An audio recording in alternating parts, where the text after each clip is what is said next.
কখনো কি ভেবে দেখেছেন আপনারা মারা যাওয়ার পর আপনাদের ফেসবুক অ্যাকাউন্ট কে চালাবে বা আপনাদের ফেসবুক অ্যাকাউন্টের কি হবে? তো আজকে আমি আপনাদেরকে ফেসবুকের এমন একটা সেটিংস দেখাবো, যেই সেটিংসটা আপনারা যদি আপনাদের ফেসবুক অ্যাকাউন্টে করে রাখেন, তাহলে আপনারা মারা যাওয়ার কিছুদিন পর ফেসবুক নিজে থেকেই আপনাদের ফেসবুক অ্যাকাউন্টটি ডিলিট করে দিবে। তো আপনারা বলতেই পারেন যে আমরা মারা গিয়েছি, এটা ফেসবুক কিভাবে বুঝতে পারবে? তো এটা আমি আপনাদেরকে ভিডিও শেষে বলে দিব যে ফেসবুক কিভাবে বুঝবে যে আপনারা মারা গিয়েছেন। তো এরকম অনেক ইন্টারেস্টিং ভিডিও আসবে যেগুলো আপনাদের অনেক কাজে লাগবে। এজন্য অবশ্যই আমাদের পেজটিকে ফলো এবং চ্যানেলটিকে সাবস্ক্রাইব করে পাশেই থাকবেন।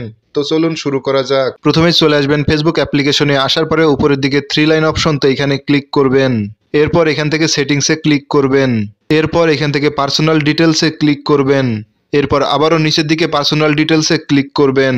এরপর এখান থেকে অ্যাকাউন্ট ওনারশিপ অ্যান্ড কন্ট্রোলসে ক্লিক করবেন। এরপর এখান থেকে মেমোরিয়ালাইজেশনে ক্লিক করবেন। এরপর ফেসবুক অ্যাকাউন্টে ক্লিক করবেন। এরপর এখান থেকে ডিলেট আফটার ডেথ এইটা সিলেক্ট করে দিবেন। এরপর এখান থেকে নেক্সটে ক্লিক করবেন। এরপর এখান থেকে সেভ বাটনে ক্লিক করে দিবেন। তাহলে কিন্তু আপনাদের এই সেটিংসটা হয়ে যাবে এবং যখন আপনি মারা যাবেন তার কিছুদিন পরেই কিন্তু ফেসবুক আপনাদের অ্যাকাউন্টটি ডিলিট করে দিবে। যখন কেউ মারা যায় তখন আমরা সকলেই কিন্তু ফেসবুকে সেই ব্যক্তির আইডিকে মেনশন করে পোস্ট করি এবং বলি যে এই ব্যক্তি মারা গিয়েছে, সকলেই তার জন্য দোয়া করবেন।